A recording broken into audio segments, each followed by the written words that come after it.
Hello, welcome everyone to AI Tools for Media and News, hosted by NYC Media Lab. I'm Matt MacVey. I'm the community and project lead for AI and local news at NYC Media Lab, and I'm so excited to have this panel with this great group of people, Jay, Gordon, and Cynthia today. I'm just going to give a quick overview and welcome of the next hour, and then we'll dive into intros and a great discussion. Welcome, everyone. And feel free to use the chat on YouTube as well. We're all able to see that. So if you have comments, questions, things you want to share, please feel free to sign in and put those in the chat in YouTube, and we'll be able to see those. And we'll also take some questions for Q&A at the end. So really quick, before we get started, just an overview of what we're up to. This is sort of the first public event of the AI and local news initiative at NYC Media Lab, which is part of a broader initiative. We're working with three other partners: Associated Press, Brown Institute's Local News Lab, the Partnership on AI, and then we're the fourth partner at the NYC Media Lab. And this is a new initiative sponsored by Knight Foundation that we're really excited about. Each partner is working on a lot of different things, and you'll sort of, as you pay attention to this space, we hope that you join us in a lot of new programs, and we're really excited to be getting this off the ground. Quickly, just about NYC Media Lab, we're a consortium of NYC area universities and member companies from the tech and media industries. We run innovation programs with our corporate and philanthropic partners and hold events and challenges for our community. I'll just pop up. If you're curious to learn more, this is a great place to sort of sign up for more info about what we have going on at the Media Lab. And also, I'll say a quick word about our piece of the AI and local news project. So we're starting up this community, which we've got a newsletter going. We have a little website that we'll be expanding soon with a lot of places to kind of bring people together from the AI tech side and the journalism and news world. And our purpose here is really to get some conversations going, spur innovation, and investigate opportunities at this intersection. One other thing, in addition to sort of building up this community that we're working on, we now have applications open for an AI and local news prototyping challenge.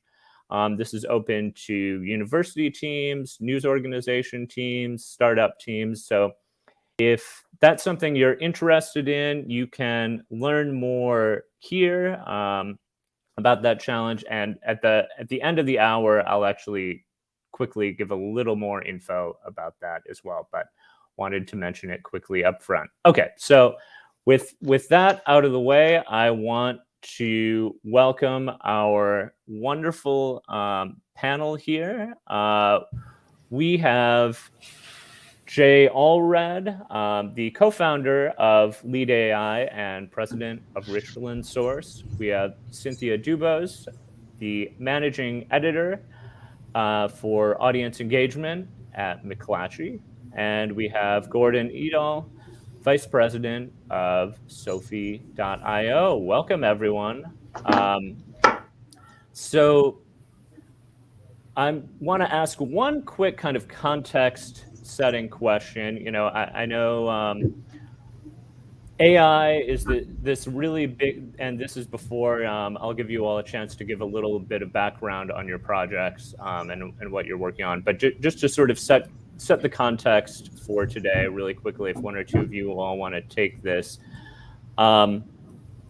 AI, it's this big umbrella, a whole bunch of tools. Sometimes it's such a big term that I feel like it almost becomes meaningless. If you can put a little context to when you're defining AI for local news, how do you define AI, or what does AI look like? Does anyone want to take a stab at that quickly before we dive into background? I'm happy to. For Sure. right now, I'm happy to talk about it from the lens that I see it now at McClatchy. And for us, we're defining that as information. We're defining that as data that our readers want to know, whether it's weather, high school sports scores, real estate prices, information that we want to be able to deliver. I definitely can see a day where that isn't just output. AI for local news becomes more of a process, it becomes part of decision making. But for us right now, we're defining that as information. Great. Thanks, Cynthia. It's interesting. We have a pretty contrasting view on that because one of the things that we spend a lot of time on is moving to systems that really can take automated action. So building AI systems, building machine learning platforms that are really intended to act autonomously. And for us, we spend a lot of time on the AI side of things, building systems that can behave like a newsroom, that are consistent with making decisions in a way a newsroom would make decisions around how to promote content, how to design physical newspaper pages, so that the content experiences you create still feel like experiences someone in the newsroom would have built, except for you can build them a lot more quickly, a lot more efficiently, and often in a much more high performance way.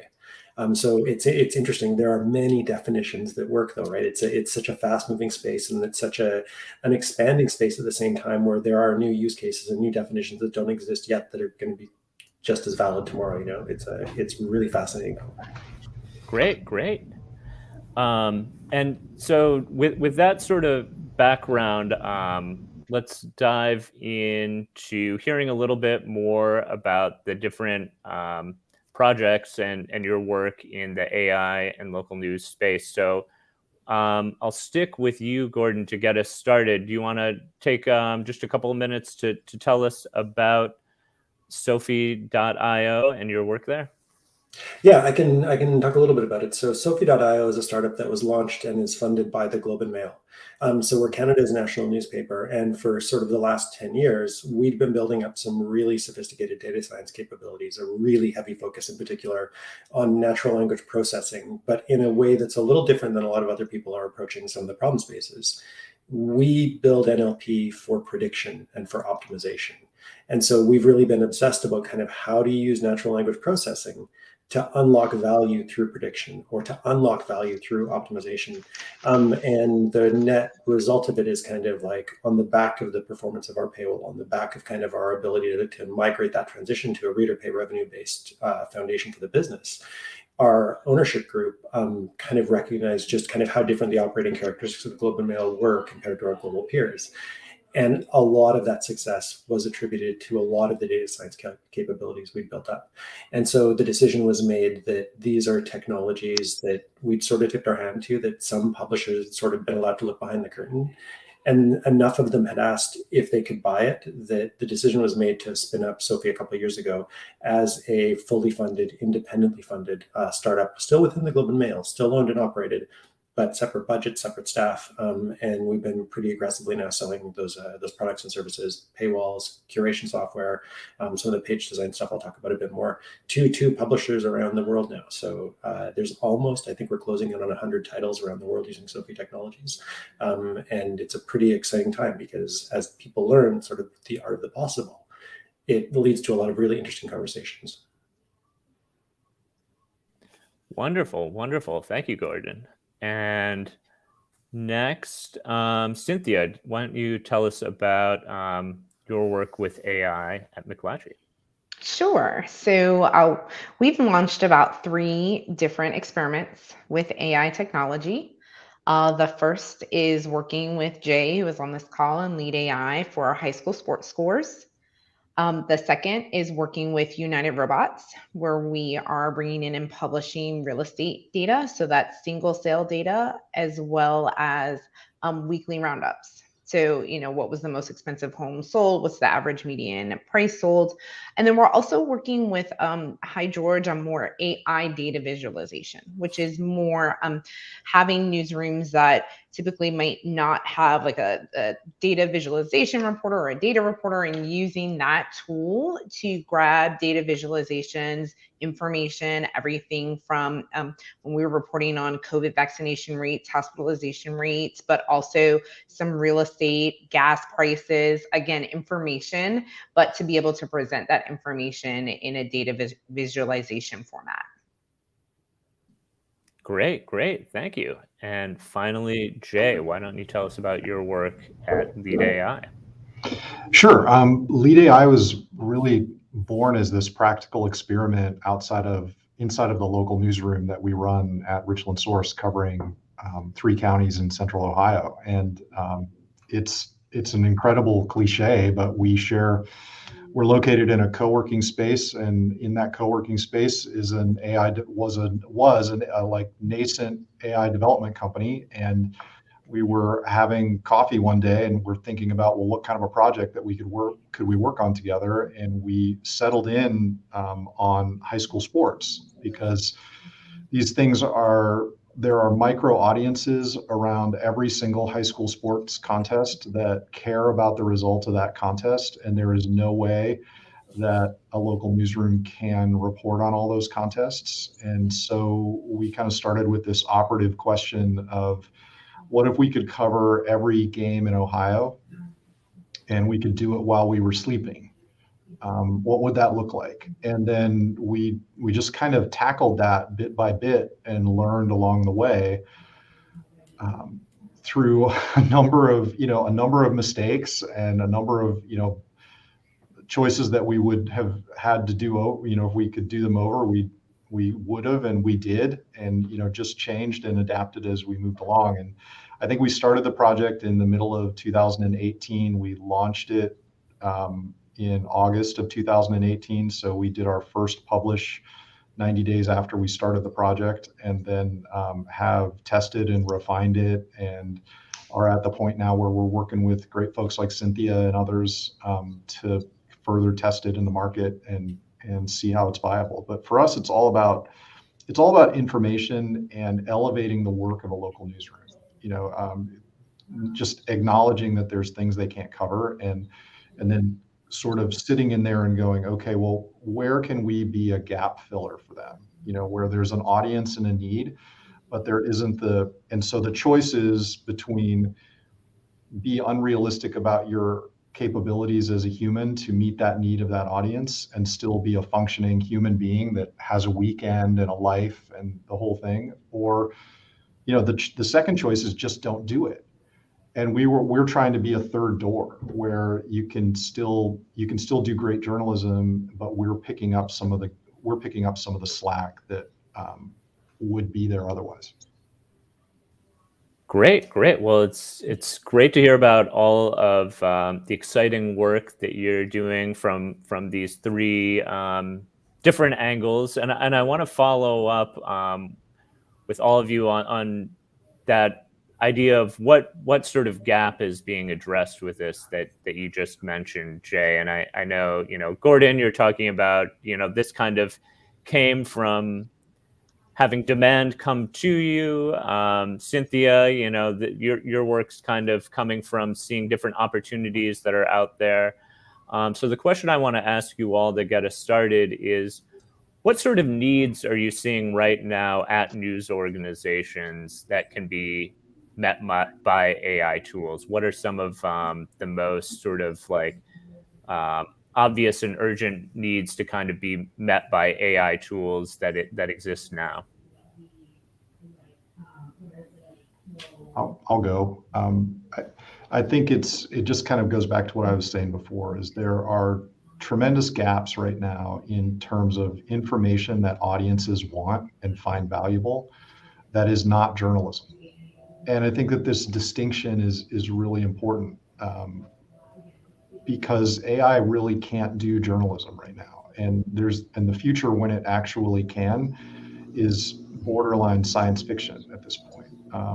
But we can use our tool as an example. We can't get coaches' quotes. We're not on the field. We don't have a sense of, there's no way for us to have a sense of what the atmosphere was at any individual game. There's tons of things, but what we can tell you is who won, and we can tell you broadly how they won. And the reality is that there is a lot of that information out there, and so there's these gaps of things, and it's not just sports. I think it's things like weather. Cynthia, you mentioned real estate transactions. Real estate is a spectator sport, and people want to know what their neighbor paid for their house and what they sold it for. And it's interesting to readers, and it is doing it by hand, which we do now, right now, is murder. Like I want to, when we can get to where we're not doing that by hand, that's going to be one of the first things that our newsroom is going to want to do, because it takes up a ton of time. But audiences need that information. It helps. If our job as news organizations is to help inform our communities so that they can live a better, more functional life, knowing these kinds of things this fits into the gap between where we are today and where most every newsroom I've talked to would like to be, which is being able to do those kinds of things, but they don't have the human resources to do it anymore. I think for us, the gap that we see, the thing that we spend a lot of time talking to publishers about is really there aren't a lot of tools that, in a world where so much of media is feeling that tension between the need to make as much advertising revenue as possible and introduce and begin to rely on reader pay revenue strategies, that sort of artificial scarcity and that tension that comes with that transition in the business model. There are very few tools that help you actively manage that help you make decisions about how to shape the revenue mix over time. And that's like one of the core problems that kind of Sophie technologies are designed to solve, is really to help you actively manage your strategy with regard to the change in revenue mix over time through both paywall technologies, enabling freemium paywalls that rely on AI to make smart decisions about which stories should be free or paid, or dynamic technologies that can make a really smart decision about whether or not you have a realistic chance of getting an email address or a credit card number from a user, or if you're better off just making advertising revenue. Those tools are really powerful at helping shape that revenue. But on the even more aggressively AI side of things, some of the things we do with content curation, where instead of having editors manage your home pages, your section pages, your applications, there's actually untapped revenue potential, untapped yield, both for advertising performance and reader pay performance, in having a machine that can make better use of all that content you have. And that's like one of the interesting things here, is we talk about kind of like NLG and this ability to generate more content.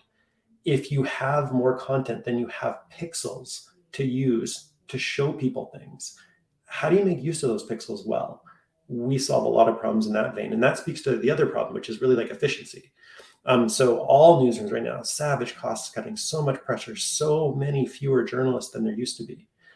We can also support newsrooms by taking away some of the work that machines can do in a way that doesn't lose your brand, that doesn't lose a sense of who you are, but that doesn't require your people to do low value work. To Jay's point about the coaches quotes, our people have more time to go call someone to get a quote than they used to have, because they used to have to push pixels around. On the newspaper design side, we don't need people to design inside of pages, because it turns out AI can do a fantastic job without templates, without any of the kind of crutches you used to have to rely on, of designing pages that look and feel like pages people made. But you don't need the people to do that. They can focus on the high design, the high concept, the high touch things that differentiate you in the market, that make you special, that make you a brand people want to be affiliated with.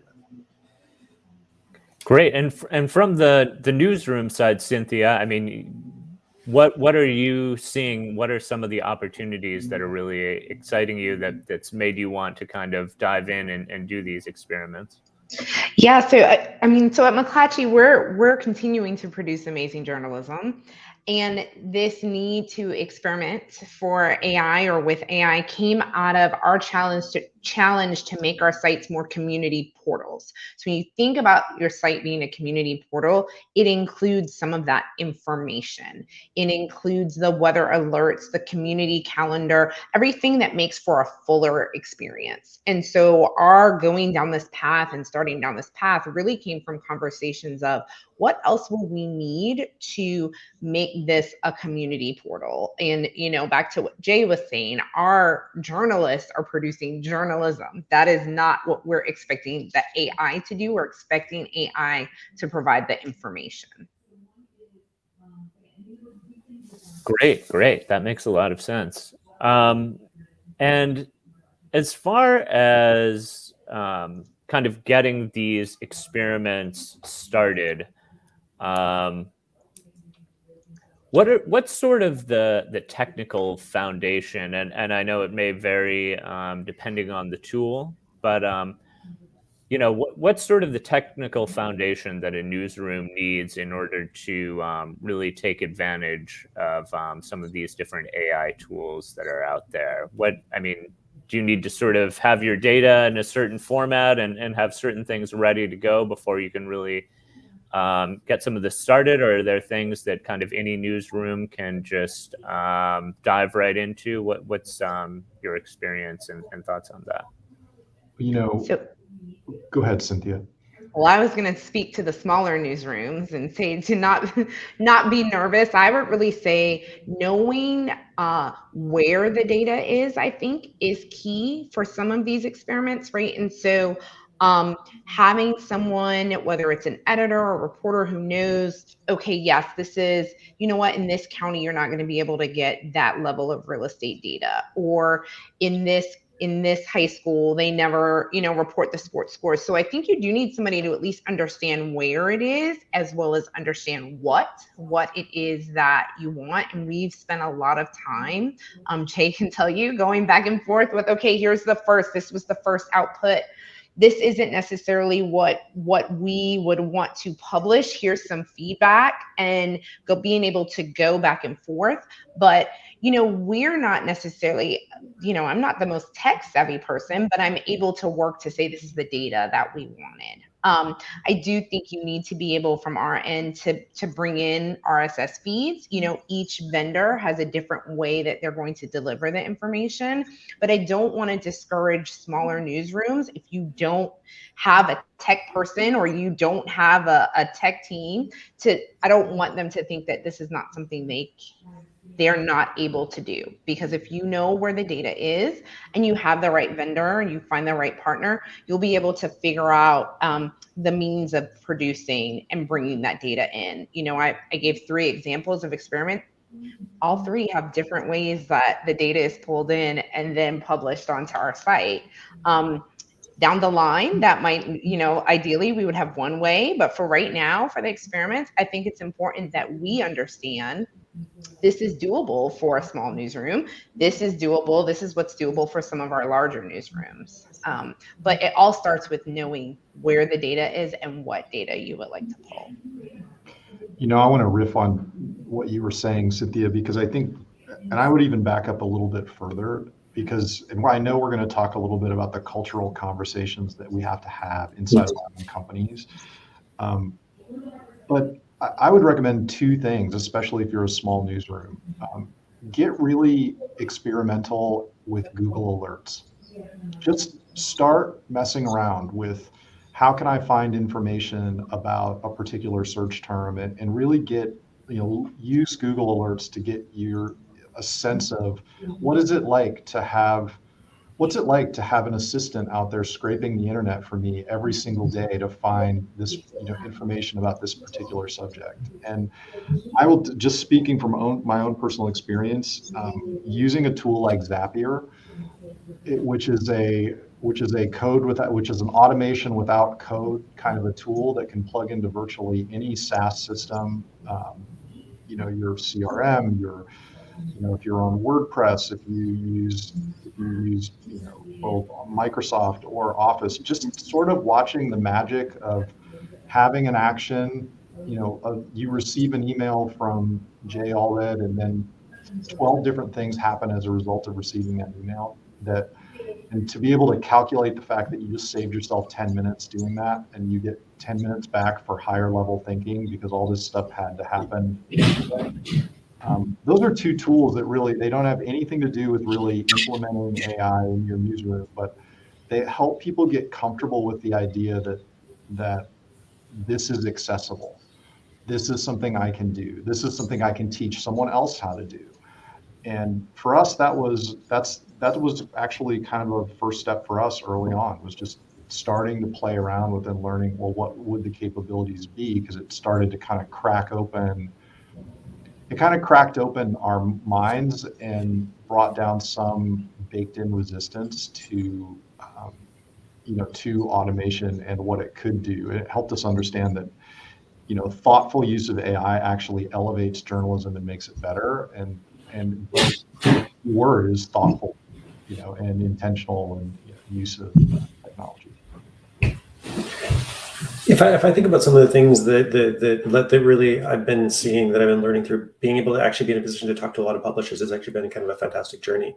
I think one of the biggest things is if you've been able to establish a culture of testing, if you've been able to establish a culture of learning, I think that's probably the most important thing. And like it's not a journey you ever get finished, right? Like I would say one of the things that I've found surprising is sort of like, even for newsrooms that have like a strong culture of A/B testing, sometimes what we find is there are other assumptions in their business model that they can't test that are really important, but they've never figured out kind of like how to test those key assumptions.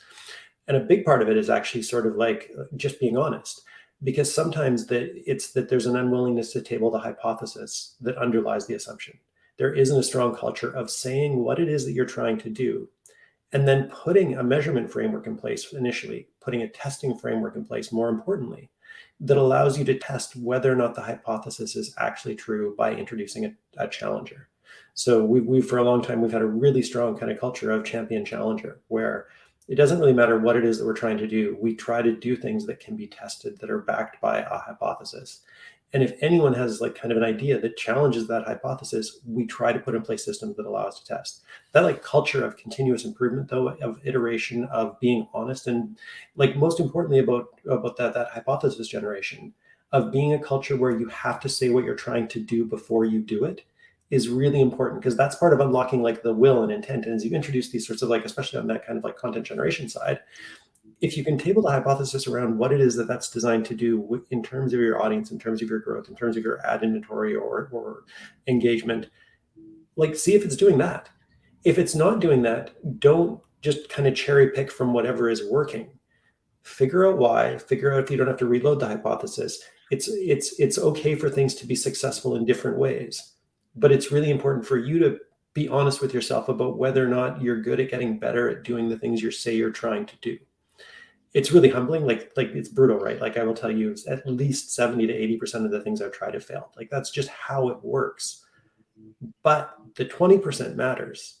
And those are the things that I think are like, if I could encourage anyone, it's like, take the things you do with headline testing, take the things you do, and like really incubate them into the culture of the organization as early as possible, as deep into the culture of the organization as possible. That's going to unlock opportunities, including AI and non-AI opportunities, right? Like I said, that isn't actually about AI at all. But if you're going to spend money on AI, if you're going to spend time on AI, if you're going to spend intellectual cycles on AI, that's the stuff that's going to tell you whether it's worth it. Yeah.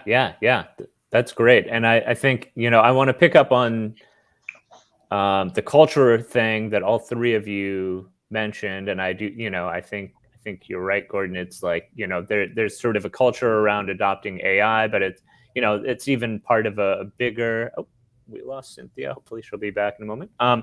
It's part of a bigger cultural change that I think news organizations are facing in general at this point. But the question I want to sort of ask you all next is, how do you manage and approach that cultural conversation around implementing AI at a news organization, and how do you go about working with and embracing the skeptics from the news world? Well, I can take it. I can start. We have an interesting position in that we are a newsroom and an AI product at the same time, and every bit of testing that has happened has been in partnership with our newsroom. So we're kind of living at this weird and unique intersection. But I think there's some key things that have to really be involved in the cultural conversation. first and foremost, if you are the person that is leading the AI effort, or it is idea, you really need to read the room. There needs to be a degree of humility that is really interlaced with your enthusiasm for this technology that you are almost surely absolutely convinced is going to make everyone's life better. I mean, this is the term of the evangelist, right? I mean, you have the truth and you're there to help everyone get better. Well, the reality is, I think that you really need to interlace and leaven that with some humility and some transparency, and understand when it's time to press the pause button and ask for feedback. And if you get feedback and the feedback says your product sucks or this is a terrible experience, you need to listen to that feedback, because those are human beings that you're depending on to be part of your team. And if they feel like you are not paying attention to how they are trying to help you, things are not going to end well for that project. And I say that from experience, like having been the person that didn't listen and had to learn from that. It really, that is I think it's just an absolutely important thing to do when you're trying to manage the cultural conversation. At least that has been our experience, both inside of our own newsroom and then also working with clients too. Just like if someone's telling you that this isn't working, they actually are trying to help you. They're not trying to ruin your Saturday. They're trying to help you because they took the time to tell you that it is subpar or it could be better. What's your experience been like in the newsroom, Cynthia? How are you kind of getting the skeptics to accept this, or do you just leave the skeptics aside and focus on the people who are eager to embrace it? What have your strategies been? Well, with 29 markets, you can't leave the skeptics aside, right? I mean, we're journalists. We're all journalists. We have that healthy skepticism. I welcome it. I welcome it because I want everyone to understand what it is we're doing and why. So I think transparency. So we started this project very transparent with presentations of here is what we're trying to do and why. What we're trying to do, we're trying to build toward community portals. Why are we using AI? Because we value your reporting skills, your journalism skills, and we don't want your skills to be used to grab the sports scores. We want your skills used to work on those amazing pieces of journalism that you're already producing. And so we started there. And does that win over everyone? Absolutely not. But I also think, you launch, we identify in every newsroom an editor to work alongside of myself and the vendor to be a contact and to be that voice. Like Jay has heard from some of our editors. That's how he's able to say when they email you on a Saturday, they're not trying to ruin your weekend, right? But really to empower those editors to know, like, I want to hear your voice, because if this is not something that you would publish onto one of our sites, then we're not going to do it. We're not going to publish. We're going to continue to work until we get it correct. And you feel comfortable that this is an output that we are comfortable having on our site. And so I think that is an important part too. We don't just swoop in and say, here's your AI, put it up. We say we need a partner to work on this topic in this market. Who can that editor be to work with us and to make sure that we're going to publish something that is hard. But I know you asked about internal, but I also just want to say that it was very important for us to be transparent externally too. And so when you find pieces of content on our site, you will see that it has a byline, whatever the market is, so now we have a SACB bot, we have a Charlotte Observer bot, we have a Miami Herald bot. And so we did not want our readers to wonder who wrote this. We put bylines on every piece of content. So why would we not put byline on this piece of content? And we also have a footer, and our footer is very clear about the fact that this is an experiment, that we are trying to provide additional information to help build that portal. And it has an email address. where they can write and ask us questions. And that email address goes straight to me. I'll tell you, it's been really interesting. We've gotten a lot of requests for additional information. And so that has been great. We have not necessarily heard people saying, oh, I hate this. The people have said, thanks for this. Hey, can you add this high school? Thanks for this. I did not see this score. Can you add this real estate transaction or this zip code? And so that has been encouraging just to see, again, to reinforce what we knew, which was our communities want this information. And just to bounce off of one of Cynthia's comments, one of the crucial things is it doesn't matter if you're the vendor or the project lead within the organization. If you get feedback, one of the best ways to convert that skeptic or to bring them around is to actually care about and respond to that feedback and fix it. In our relationship with the folks at McClatchy, one of the things that we saw was kind of a change we saw a gradual transformation in our relationship with one of their markets, because the market continued to give us feedback, and we were able to come back to them and say, we've changed that this week, and having a culture of responsiveness to your client or your stakeholder feedback, and letting them know that, yeah, you told me you cared about my feedback, but apparently you actually do. It's these simple lessons in credibility, but they really do help, and at the end of the day, the product is better. The output is better, the product is better, the insights are better, it improves. And so you want to value those relationships with folks that are willing to question you, because they're the ones that are actually going to make your product better.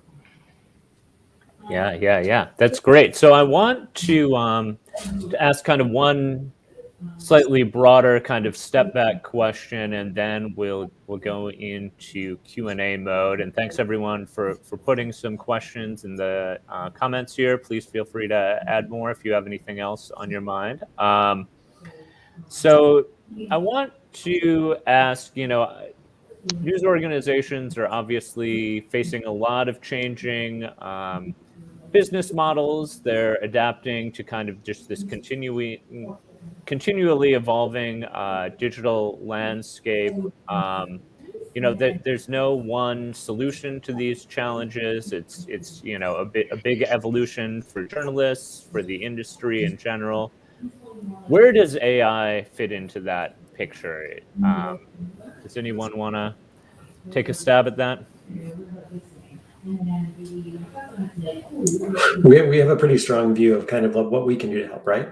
So we can't do everything. There are some things we don't do. Like, it's really interesting, right? So when it comes to the natural language generation side of things, we think there's some great vendors. So Lede, Associated Robots, some of the other vendors in the space, they're all doing really fascinating things that we think are super interesting, and they're not what we're going to do. So we really think that there are some things that we don't think publishers are getting enough help with. We think that when it comes to paywalls, even the things that people call it advanced or AI-based paywalls today, we don't think that those paywalls are high performance enough. We've tried some commercial ones off the shelf. We built our own. We went away. We tried to use commercial stuff. We went back to our own stuff because we were leaving too much money, and we were leaving too many relationships with readers on the table.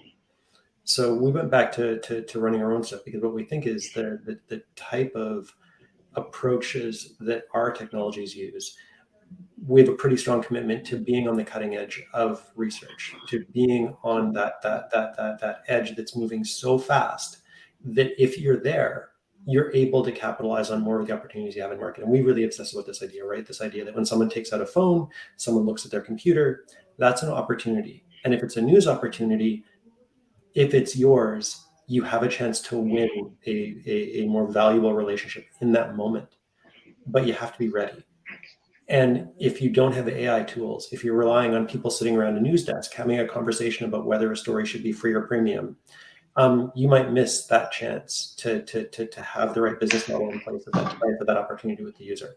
So for us, really intense focus on that. Same thing with the content curation. We know that most newsrooms, most news organizations have more content than they know what to do with. This, you simply can't put every story in every viewport. And generally, news organizations, we don't think they're well served by sort of a reverse chronology-based or feed-based individual, highly personalized experience. We like the idea of a shared news experience, of a shared kind of like narrative that helps shape communities. We think that's important. Our technologies are designed to do that, to create these kind of global optimized experiences that look at all the content available, that look at the kinds of decisions newsrooms would make, and use the content in a way to really strongly represent the brand, but to do so in a way that's also going to build stronger relationships and more financially kind of secure and sound relationships that provide more of a stable foundation for journalism. And on the newspaper, the print design side, we just think people haven't really started to realize yet. In Northern Europe, they have right now, like you can go talk to some of the Northern European publishers where they're rolling out our technologies. When Sophie builds newspaper pages, when Sophie designs newspaper pages for you, the bar we set is for your own page designers to not be able to tell the difference between a page Sophie designed and a page you designed. And when we do the critique, we put both of them up. And we do it as an A/B test.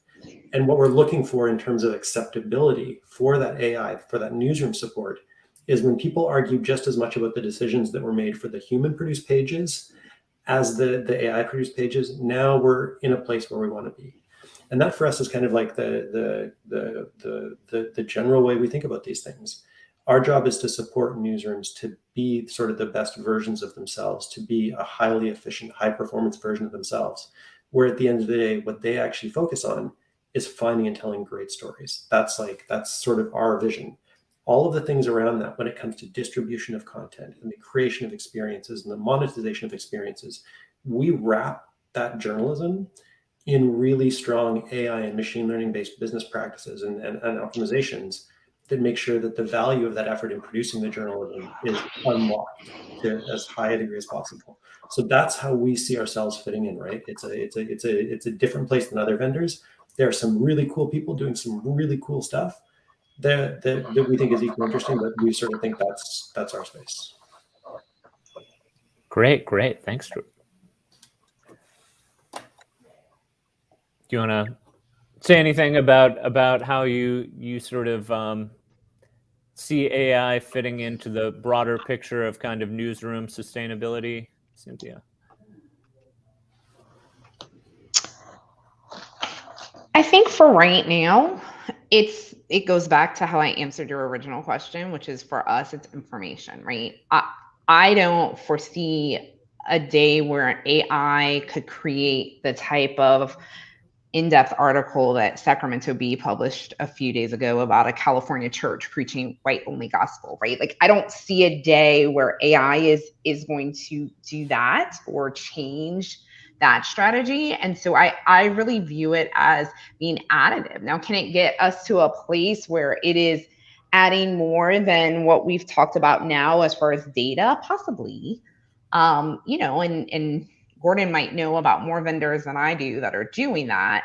But for right now, I really see it as additive, about allowing us to have, again, that type of community space that, whether it was newspaper or even your old, original, .coms, having all of that information, right? So additive to try and get us back to that point. I think the next step, or key next step, is that we all have to be realistic about the fact that there are really not that many people doing this in a practical sense inside of the local news industry right now. And that means that the market's probably going to become more crowded. There's probably going to be additional people that will enter it. But if we want to get this right as a news industry, because we can get it right? I mean, 10 years ago, we dove into the platforms, and we all know sort of how the consequence of that ebbed and flowed over the last decade for the news industry. We have an opportunity really to have a good deal more control and intentionality around how we use AI in the news industry. So I think the next step would be, number one, we should just be honest about the fact that we're very early in this process, that it's not going to save us from anything, and that we really need to be experimental. We need to be transparent. We need to publish our findings.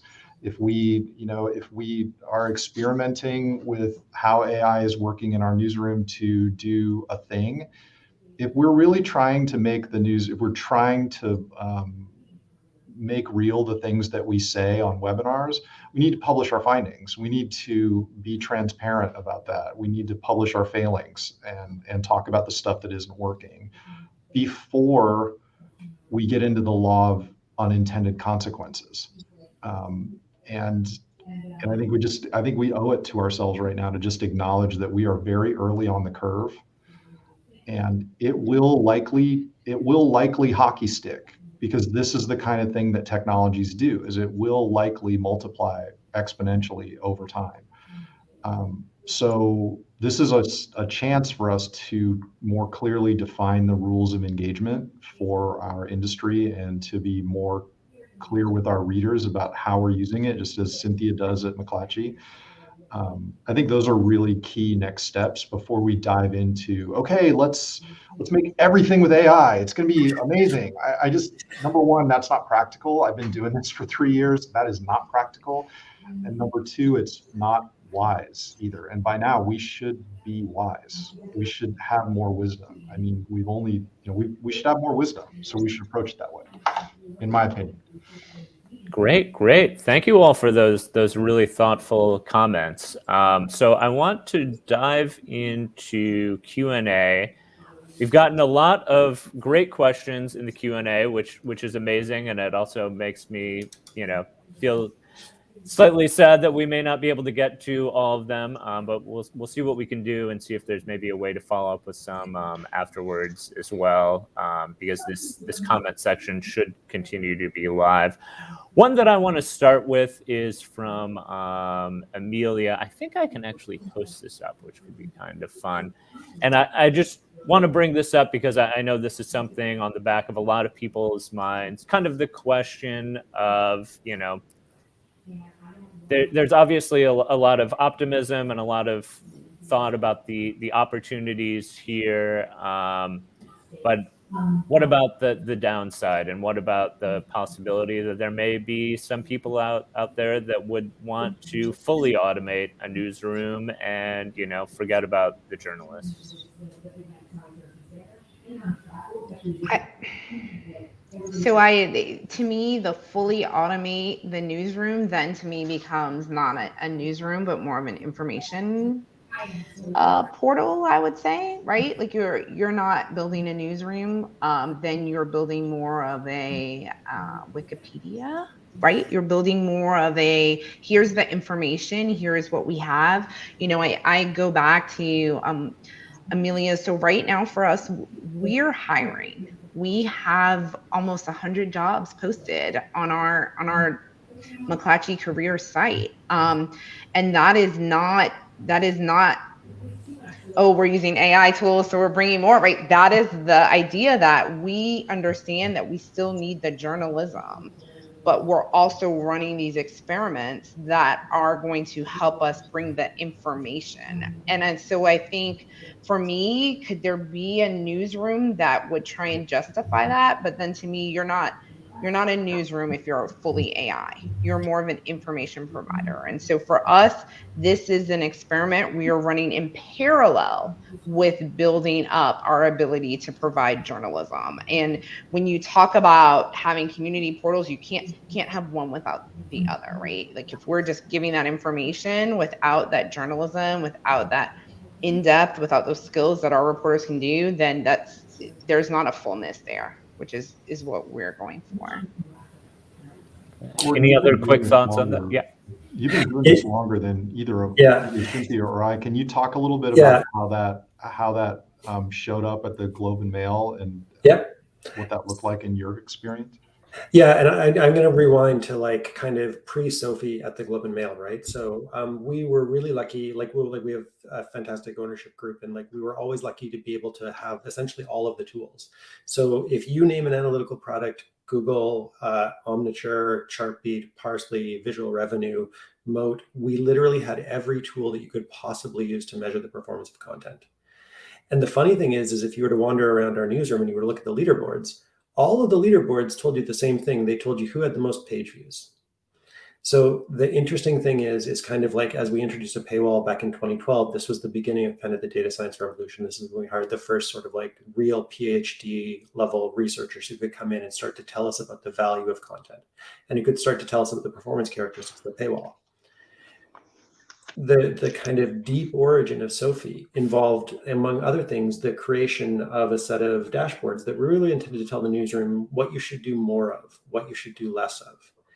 And what those were really about was understanding the advertising value of content, the reader acquisition value of content, and the reader retention value of content, where we were starting to build very sophisticated partial attribution models for everything. When we did that, we were able to build these scores. We call them Sophie scores. We built custom Sophie scores for all of our clients.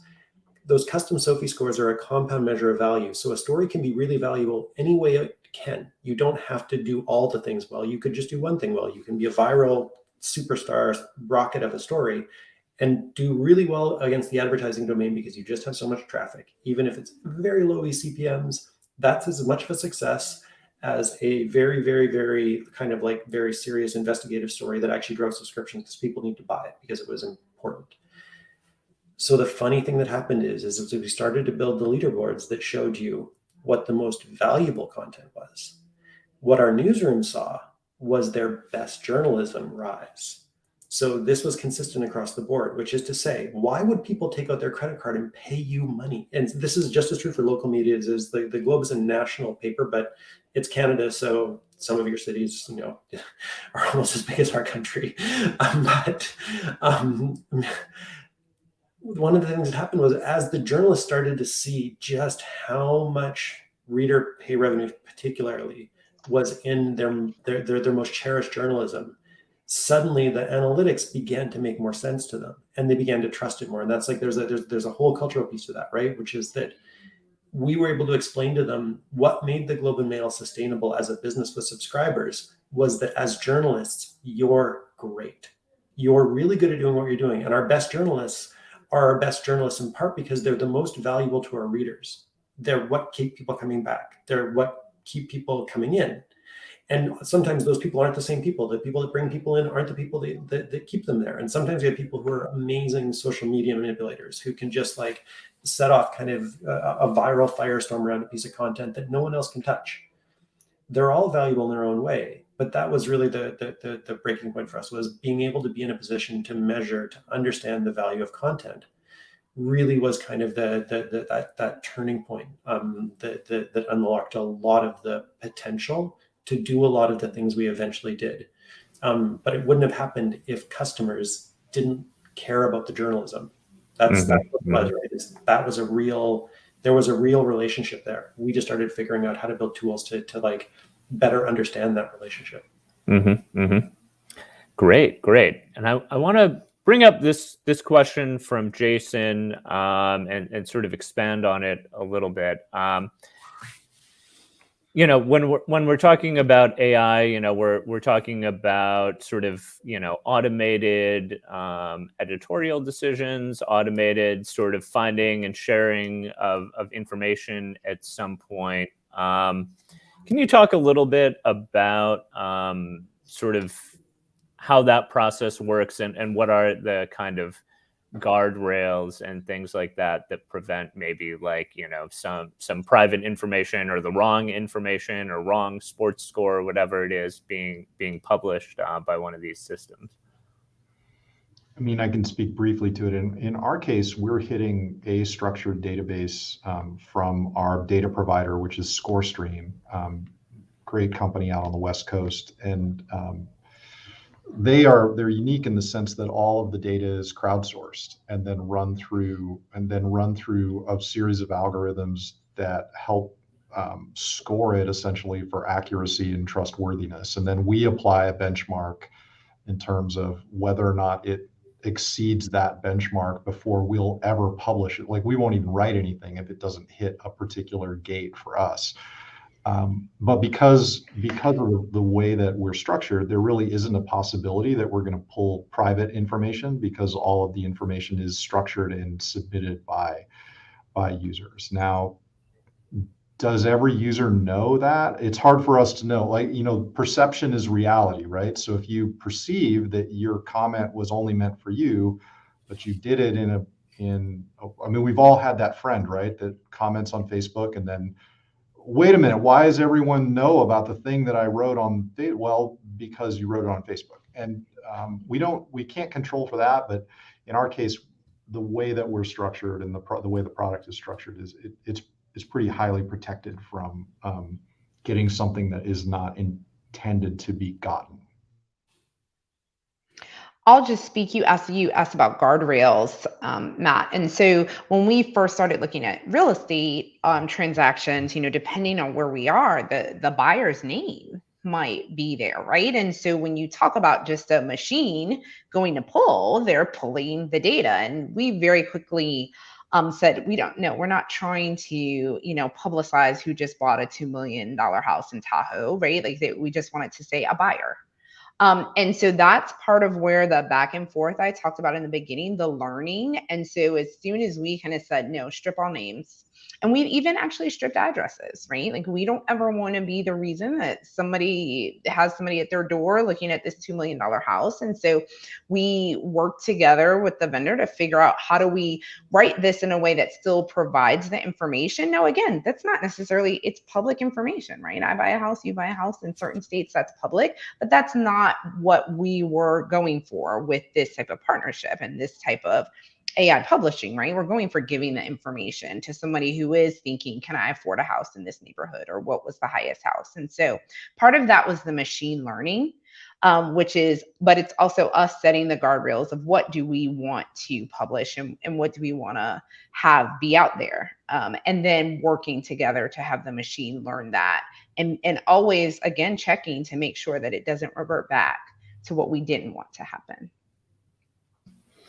Great. And I think that will have to be sort of our final comment. I know that there's a lot of great questions here that we weren't able to get to. So I just want to thank you all so much for taking the time to share your work. I feel like it's so cool for me just to hear all these things and learn so much from you all about kind of where the rubber is hitting the road with these AI tools in the journalism world, and so many great comments and kind of things to think about. And I hope people who've been watching have a sense of what some of the opportunities are, what some of the challenges are, and some pathways to kind of begin experimenting with AI in your journalism pipeline. So just thank you all so much for being part of this. I'm going to, switch for 1 second. I'd be remiss if I didn't give you all a little more information about this AI and local news challenge that we have now. So I'm going to see if I can pop up a 1 minute little overview of this opportunity that we have open.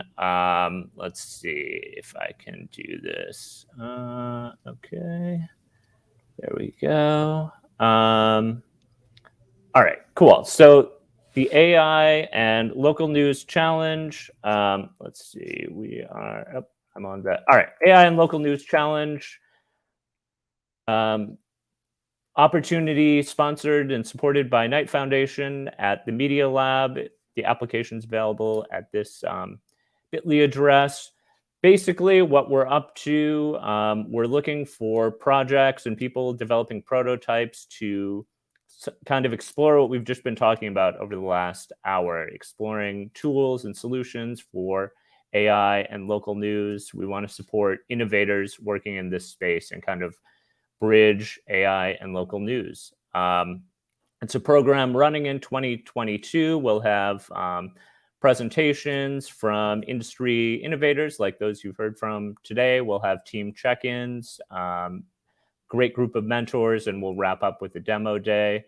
Each team participating gets $7,500 in funding, and then there's some further funding that will be awarded at the end of the program. We're looking for all sorts of projects. It's a pretty wide open call, but tools having to do with augmenting and reporting, audience engagement, and other applications, from authenticating user-generated content, looking at bias in algorithms that might be used.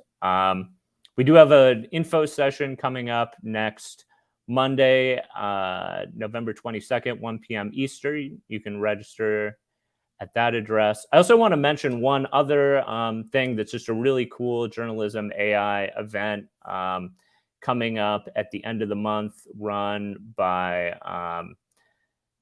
this Polis group at London School of Economics and the Google News Initiative. It's this Google Journalism AI Festival, and you can get more information there. It should be a really cool event.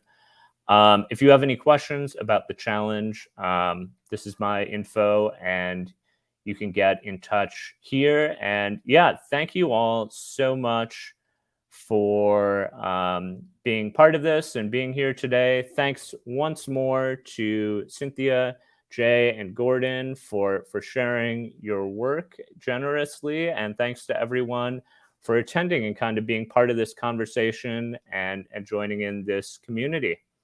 And have a nice rest of your Thursday. This recording will be available if you want to follow up with some of the great insights too. So we'll be in touch with that. And thanks, everyone. Have a nice day. Bye.